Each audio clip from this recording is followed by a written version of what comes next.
Hey, Roger, we are live and ready to go. So just a couple quick introductions. My name is Chad Sorensen again. Good to be back with you. My role here is president of HR Florida State Council, representing over 16,000 HR professionals across the state. And I'll let Roger introduce himself. Yeah, my name's Roger Lear. I'm the president of OrlandoJobs.com and been in the recruiting business from all different avenues, from talent acquisition all the way through technology to onboarding, and seen it all over the years. So it's been fantastic. So what we're going to do today is do a fireside chat. Basically, Roger and I are going to ask each other a bunch of questions, and I think what did you call this? Stump the Chump? Is that what we were going to do? Yes, I think something like that. Something like that. All right, very good, very good. Let's just start. I mean, we're going to talk about technology and really how small and medium-sized businesses can get into this. But let's start off. What's status of hiring? Where are we at right now? Yeah, I think that's the biggest shift we've seen. When the United States right now in general, the largest gap in 20 years, and this is coming out of where so many people are unemployed and so forth, but the largest gap between the number of jobs open and the number of people looking for jobs. And that statistic tells the whole story. Companies that are hiring on site, back in the office, back in restaurants, bars, hotels, anywhere there's a physical location, are really having a difficult time getting people, when you would think it should be, pick of the litter. So something's going on, and I think we have some of those reasons. Well, yeah, I mean, when we take a look at it, it's also not just low-paying jobs, but we've got jobs of all different shapes and sizes that folks are having trouble filling. We can go through, and there's the political debate is getting heated more and more every minute over why people aren't coming back to work. But some of the reasons, and these are all reasons, and I think, in general, it's some of all of these reasons. So what we have to do as employers is get over these hurdles. But part of it is some people have said, you know what, I was older, I kind of came out of retirement, was working in 2019 and 2020. Now I'm not doing that, and now I'm sitting back at home, and I'm enjoying that. And you know what? I think I'm going to go ahead and stay with that. There are some people, because of COVID, have not returned to the workplace and don't plan to return to the workplace until it is safer, or until the quote unquote herd immunity has been achieved. There are some people who might still have childcare issues. I think in Florida we're doing better, but around the nation there are still plenty of areas where there are childcare issues. And then, of course, unemployment, and that's the other half of the debate. Is unemployment right now causes everyone to pay at least $15 an hour, because that's what unemployment pays if the state's participating in the federal side. And right now, most states are still doing that, but I know that some of that is changing, just as I believe the work requirement, the search requirement in the state of Florida is going to be changing here this week. Yeah, and that change is going to have a dramatic effect in the next 6 months on the hiring process. And I, talking with job seekers and at all levels have the best negotiating power they've ever had with companies, especially for some of the lower paying jobs where they can dictate what hours they want to work, get an extra $1 or $2 an hour, have their days off that they want, specialized shifts, things like that. I'm telling you, the employers are giving $50 bonuses just to have someone show up to do an application.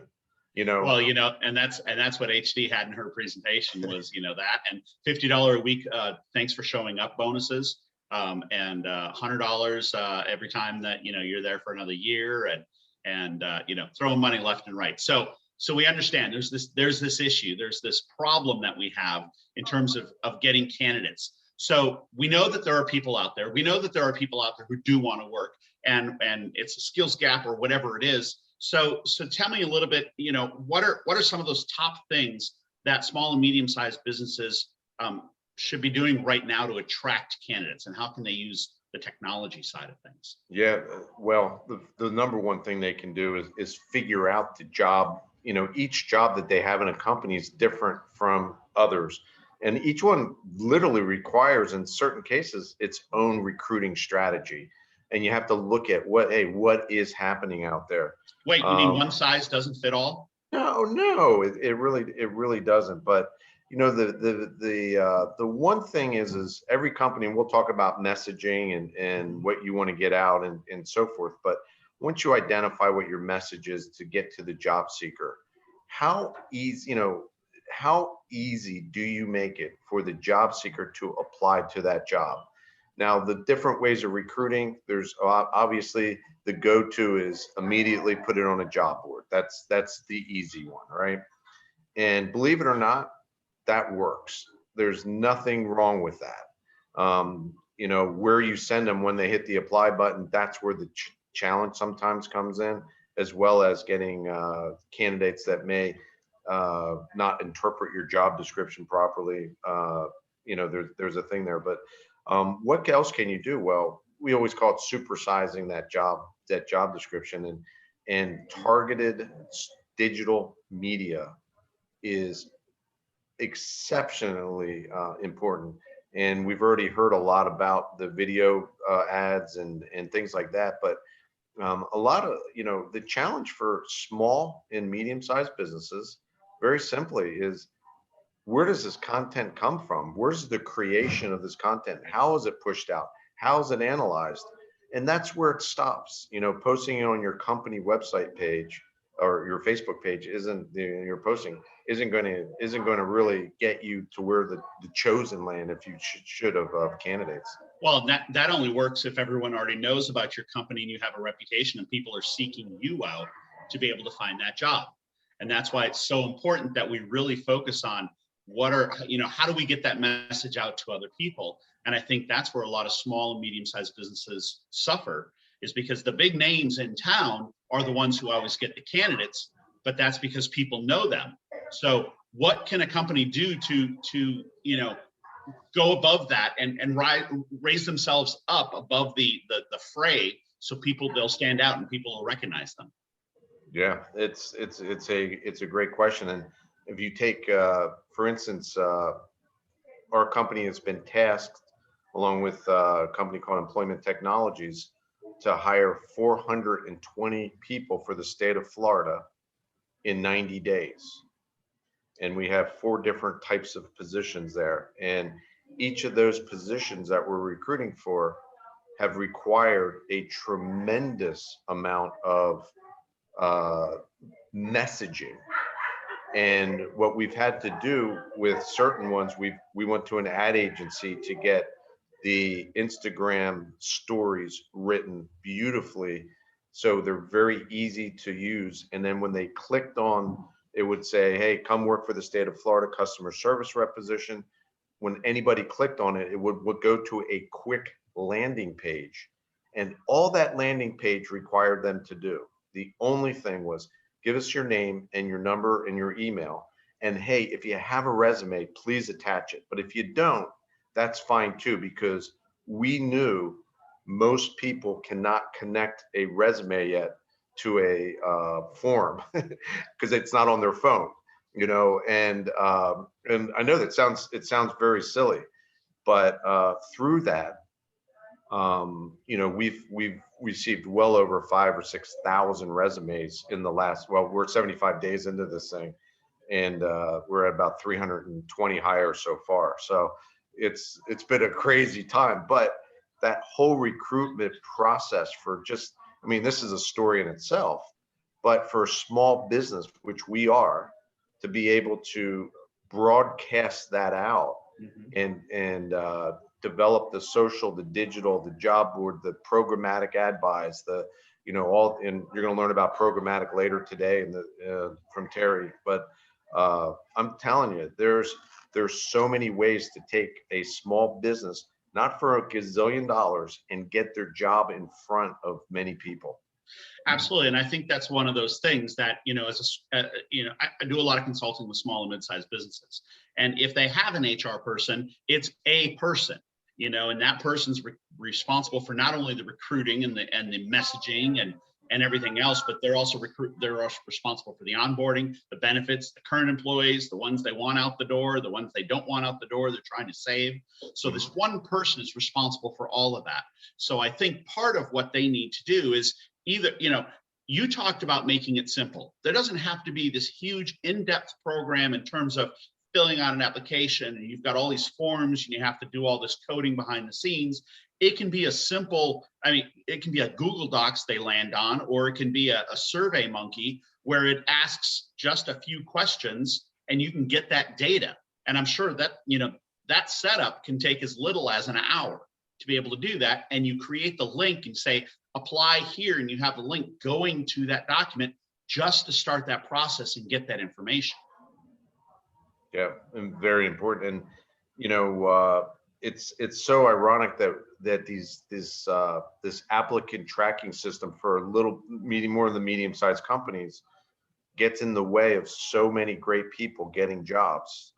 And companies know it, job seekers know it, everybody knows it, and we don't really do anything about it at the level that needs to be done about it. This time for the next 6 months, I think will change a little bit of philosophies.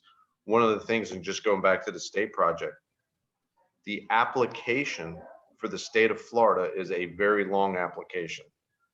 If someone I'm shocked. Yes, shocked by that, right? But if somebody had to fill that out before they could even interview with us, and I'll tell you about the interview process in a little bit, because we don't even interview them, we do a job simulator. But if they had to fill that out, that 5,000 candidates that we've received would be about maybe 500, and that is not even there's not even a thing about it. So if I'm a small business or a medium-sized business and you want to get more candidates, and you send wherever you post your jobs and your social and your digital, and you get it to a landing page and just collect some information, then reach out to them, your lead lists are going to be tremendous. Once you interview them based on their resume and everything else, if you like them, then have them fill out the application. It's that simple, because Absolutely. they're in that. too many times over time, we've created these processes, and I say this about applying for a job and onboarding and everything else. When was the last time you, as the HR professional, went through that process? So apply for a job at your own company.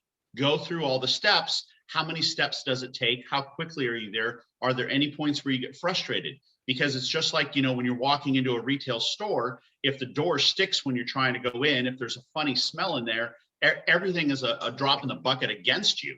Well, it's the same thing in the recruiting process and the application process. If I've got to fill out this form, and how many times do I need to put in my address, and it didn't save it, and everyone has a red star, so everything is required. You know what? I don't have an hour and a half to fill it all out right now.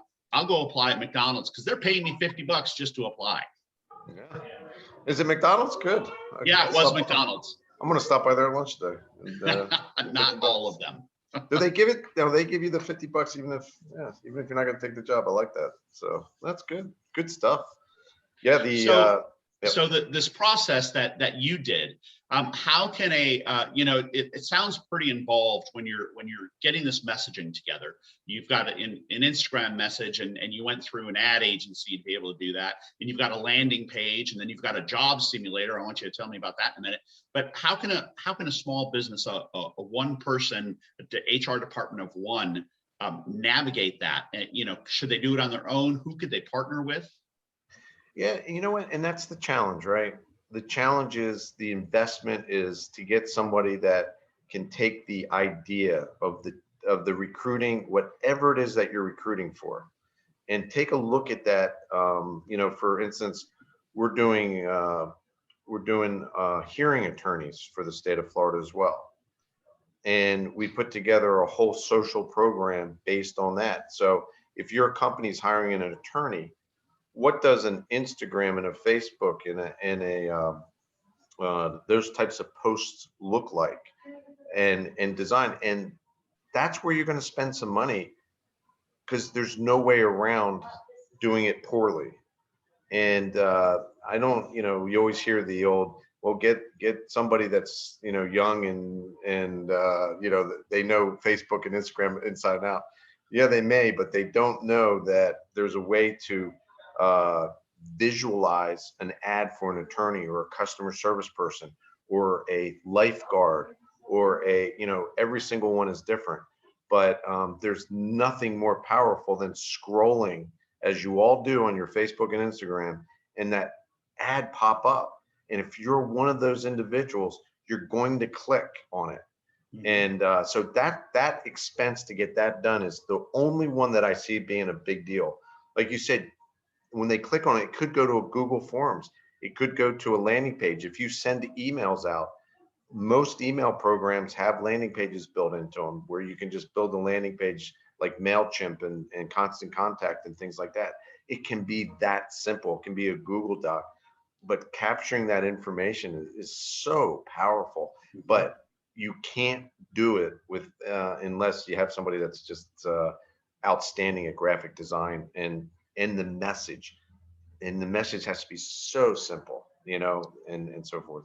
Well, I think it's also important to, you know, this is where you sometimes as HR professionals, we talk about stay interviews. Why did you join the organization? Why did you stay with the organization? Why do you keep showing up every day to work? Not that I'm surprised, I'm really glad that you're doing that, but why did you do that? And that's where we can get some of that messaging, because if we talk to the people who enjoy what they're doing and we find out why they enjoy what they're doing, we can use that and turn that into the message and attract people who are similar to that, because they got excited about the position because of this thing that they heard about, and then they came and it came true. So we need to make sure other people hear that same message. So we've got that application. We understand it's got to be message. It's got to, you know, it's got to get their attention. We've got to make it simple for them to just give us their contact info. What do we have to do next? Yeah, well, we have to respond and respond quickly. You know, it's the old adage that a company will be sitting there and they'll spend gazillion dollars on ad agencies and they'll get all these, or they'll finally get that trophy candidate they've been dying to get comes into their applicant tracking system. And the first thing out of the most TA people's mouth, I wonder what's wrong with that person. Why did they apply to the job online? You know, you know, and that's the truest statement of all time. When we know that a great program, or a digital recruitment marketing program is going to yield some outstanding candidates. Sure. But the next piece now, and especially right now, is the number one thing is ghosting, right? And never hearing back. And we had 5,000 candidates. We reached out to every single one of them.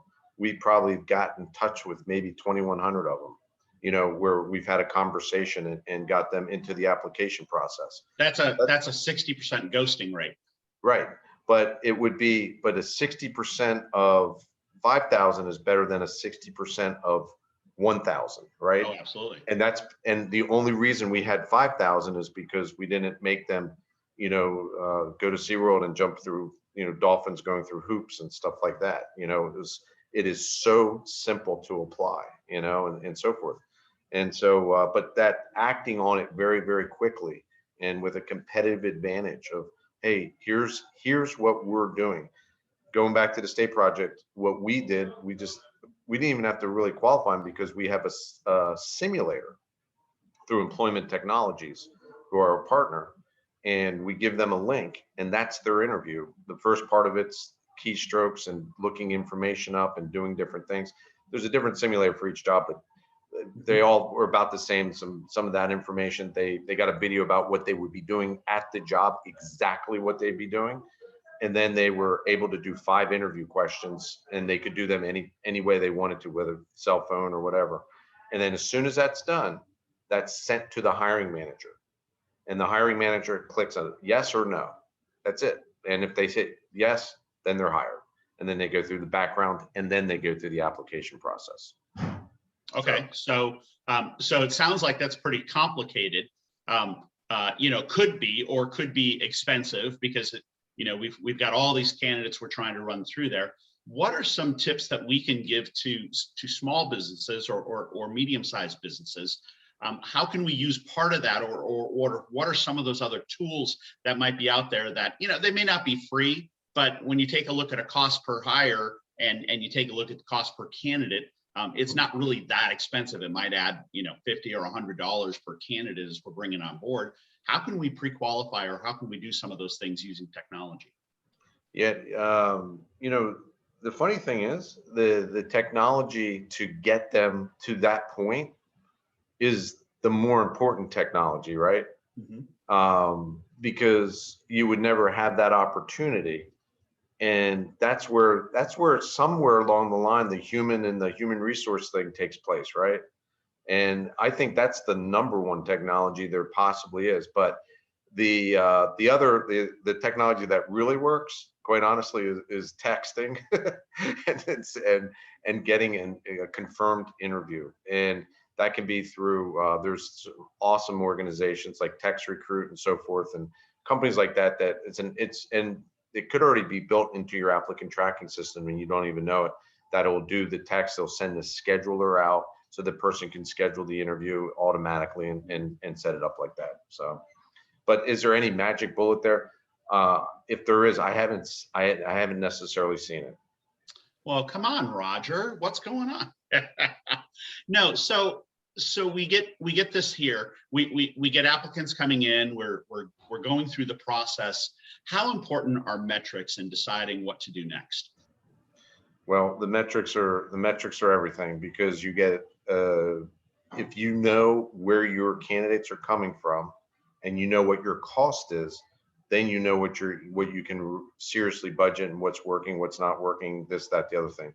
Recruiting's a sport, and anybody that has one resource for finding people, they're probably always going to be always looking, right? If you have a lot of different resources and understand how they all work together and so forth. But that metric of the application and all the way through hire is super important. Hard to measure for small companies and bigger companies. Most of them are just done through spreadsheets, for the smaller companies. Hey, Sally Ann applied, she sent her resume, she interviewed, she got the job, this, that, the other thing. She came from Career Builder or Orlando Jobs. or whatever. We spent, $300 or whatever it was to get that person in the door and whatnot. But the budget for recruiting for certain types of positions is going to be much, much, much higher. People love Indeed, right? If you are trying to recruit attorneys in Indeed, plan on spending about $30 a day to get a candidate flow that's worth anything. So over 7 days, you're starting to look at a significant cost, and you may not get exactly what you're wanting. So where can that money be better spent? And that's where you have to look at a lot of different recruiting resources and try to figure it out. It's hard. Well, and that's where it's critical too for HR professionals, is to make sure that they let management know this is going to cost us some money. We always talk about the cost of turnover. Well, the cost of turnover includes the cost of acquiring and bringing on board a new candidate. And we talk about the fact that that cost of turnover can be anywhere from 25% to 200% of an employee's salary, depending on the level of the position and things like that. That's thousands and tens of thousands of dollars in some cases. So it's important that we realize, spending, in your example, $210 a week to acquire candidates for an attorney position is not that much money when it comes down to it, because it's, when it's relative to the cost of hiring and their annual salary, it's absolutely needed. And you mentioned Excel spreadsheets.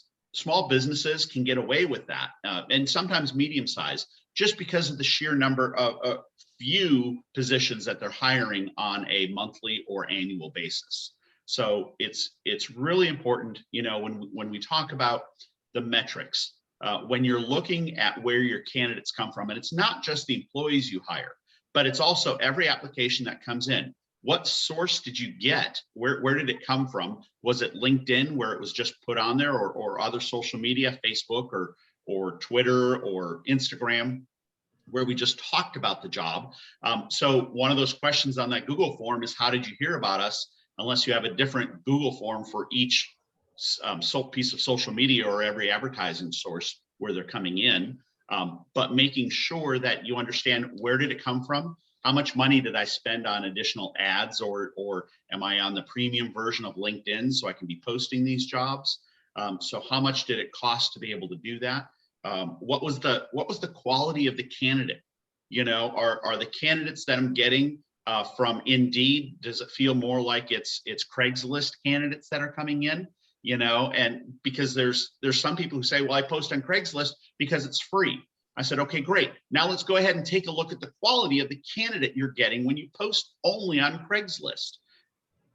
Well, yeah, we probably could be doing better. Okay, so how much time are you spending? What's your hourly rate? How much time are you spending to go through those candidates who aren't turning out? You know, and some people find candidates on Craigslist. It depends, again, on the position. If I'm looking for a laborer for my lawn care company, that might be the place to go find them. It's not going to be LinkedIn, you know, so it's critically important that we're measuring that. So Yeah. whether you're using an ATS and you spit out a report of the source and the costs and everything else, or you're using an Excel spreadsheet and you're putting it down, tracking that information will help you spend your money more wisely in the future. Yeah. You know, coming up later today, Terry Baker is going to be talking about programmatic ad buying. And I believe this is something the small business community needs to really pay attention to. Programmatic ad buying is probably in the third inning of the ball game right now, but you'll be able to give, and Terry will go over this with you, but you'll be able to give your search to him, whatever job you're looking for. Say it's a customer service person in Des Moines, Iowa, even, you know, whatever the case might be. And he will take that and take care of every single thing we're talking about and make sure that that ad gets in front of people dynamically that are looking for a job just like what you have.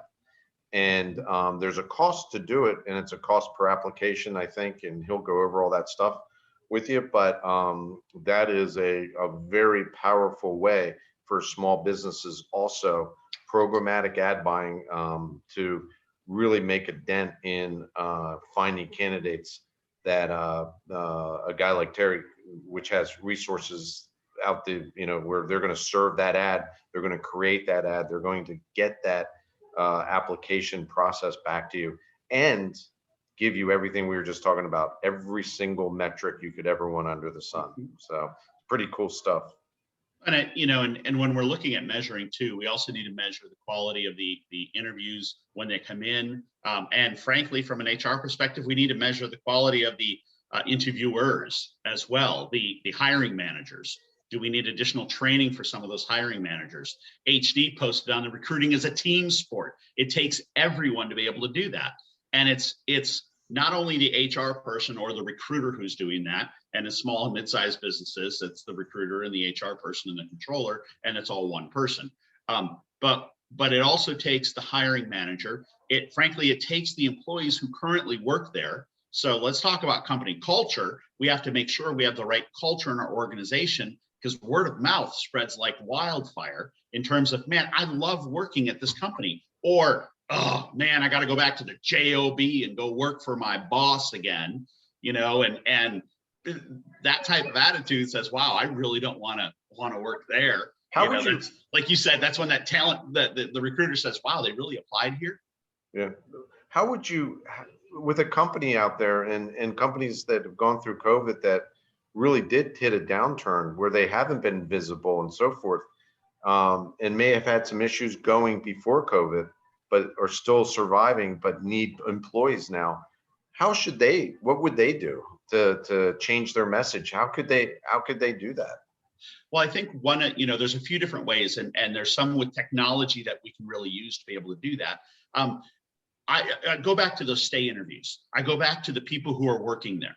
You know, everyone has a cell phone. We can very easily do a quick video and say, hey, let's talk a little bit about why you like working here, and then post that on social media.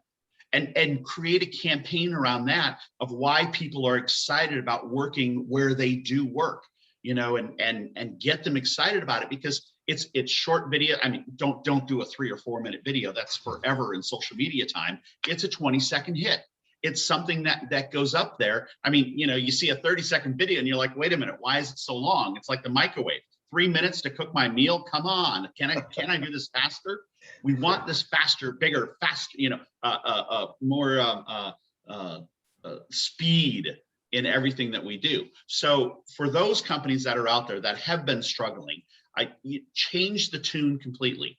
Let's figure out what else we can do. HD, Heather talked a little bit about some of the other incentives and things like that. Well, that's great once you get them in the door, but you got to get their attention first.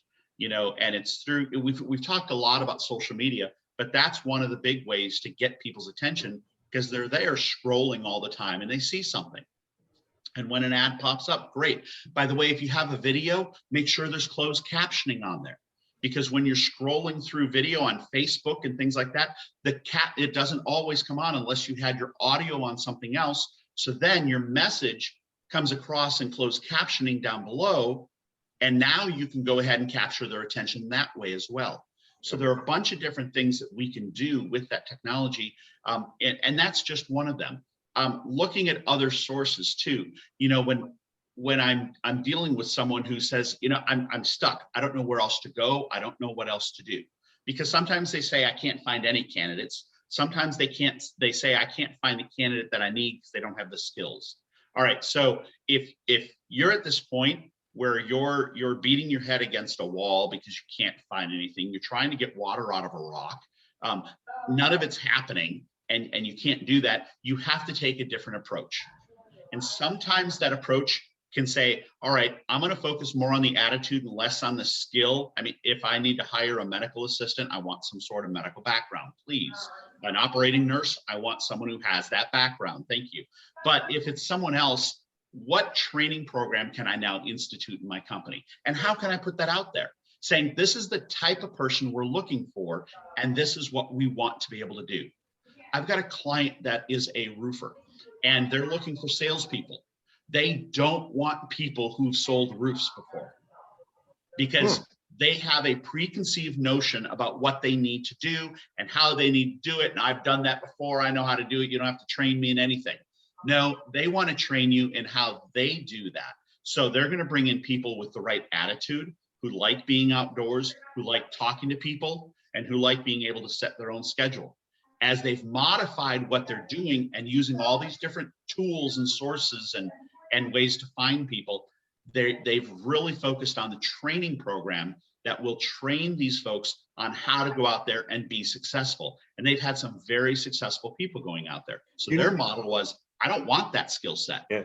And do you know off the top of your head what their message was in the way they got people to apply to the job? Was it a start your career type message and make X amount of dollars?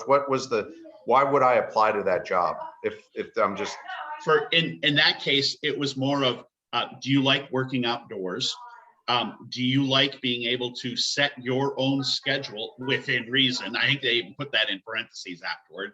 It's not the 4-hour work week. But are you do you excel at learning new skills? It was that type of thing that they were looking for. Nice. And as they continue to do it, they took a look at all the candidates they had before and continued to refine the messaging, and had one person solely focused on this, to where the turnover rate in the room for each new training class that comes in has continued to go down, because they're honing their message more and more in terms of how do we get them in the door. Right. So, I mentioned job skills training, doing that. Sometimes it's apprenticeship programs.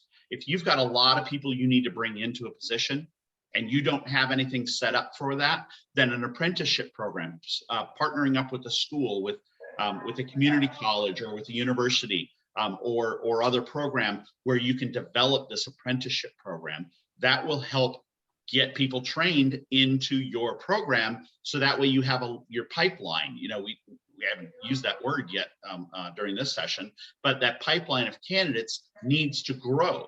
so we can do that through that. Right. There's two other things that I've found that employers can do.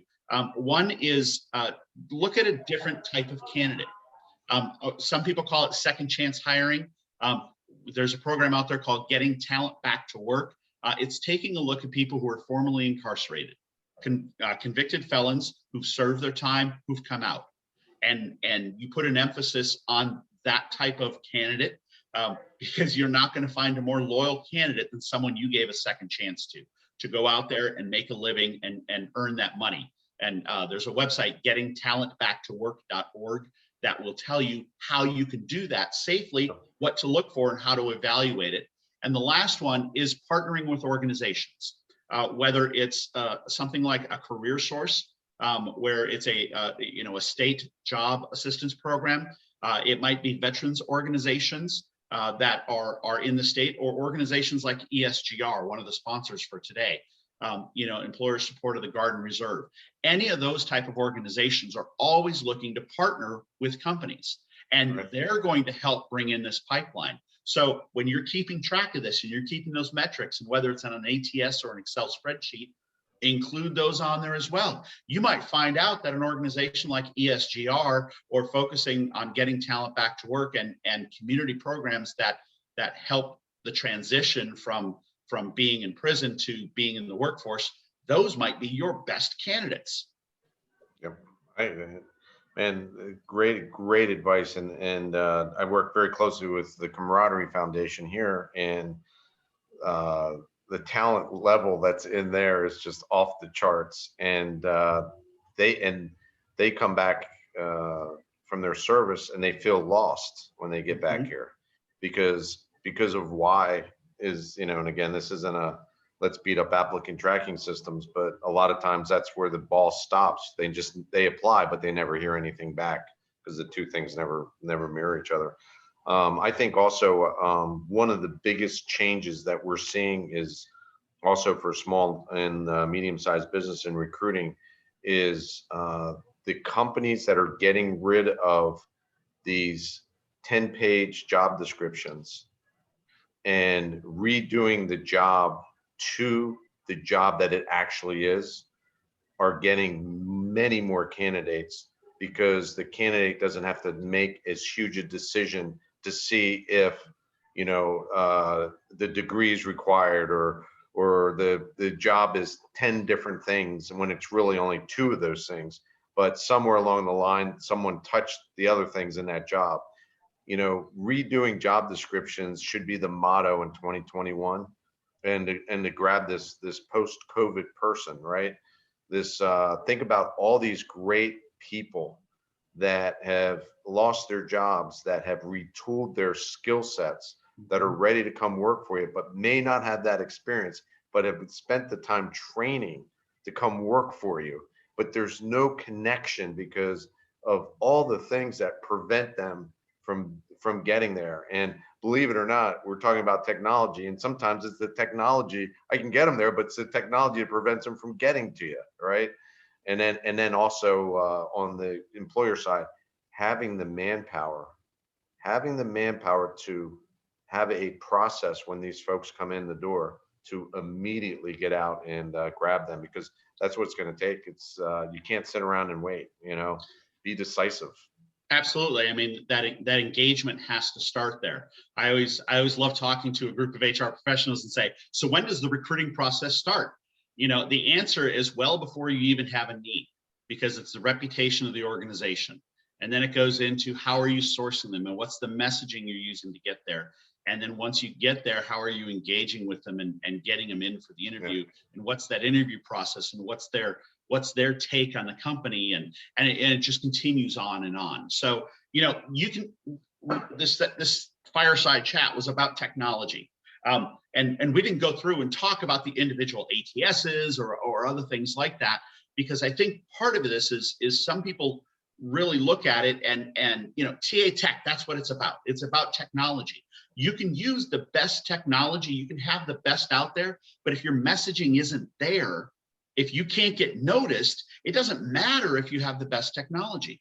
The technology is that tool to help you succeed in what you're doing, but it's still about the messaging and getting that out there. because and there's no one thing that is the panacea, the thing that'll get you there. Which I'm really glad, as we lead into this, it leads into the next session with Matthew Gilbert in terms of employer branding and how do you do that and getting recognized and getting your name out there. It's a great segue. It's been great, and hopefully it's been some really little nuggets. But the easiest thing I can do is to tell the small businesses, make it as easy as possible for someone to apply. You need the body, and when you get the body, then you can mold it into hopefully something that's in your company. And that's without the messaging and all the other things there, you just won't get that traffic that you need. Perfect. Well, thank you, Roger. I'm glad that we were able to have this awesome, chat. man. Now, I know we want to open it up to questions and see if the Stump the Chump phase will go here. And if you guys have any questions, throw them in the Q&A or the chat, or Peter might come online and try to stump us as well. So I'm here, guys, but I'm not going to try to stump the chumps. You guys just wrote a master's course level book on recruiting thought and recruiting tactics and strategy. So kudos to you. I would be great if we had some questions. I haven't seen any come in yet, but while we're waiting, any final thoughts you'd like to share with the crowd? Yeah, I've stumped them. No. I'm waiting for Roger to go first. No, well, there's just I think one of the things that small business and medium-sized business, even large businesses, that they fail to do is look at each job as its own recruiting that needs its own recruiting strategy, and then put the appropriate capital towards those jobs instead of just trying to doing a click strategy with all your jobs, and your admin assistants take up all your budget before you can get through things. But there's and the other side in looking at all that is when you are tracking that, we didn't mention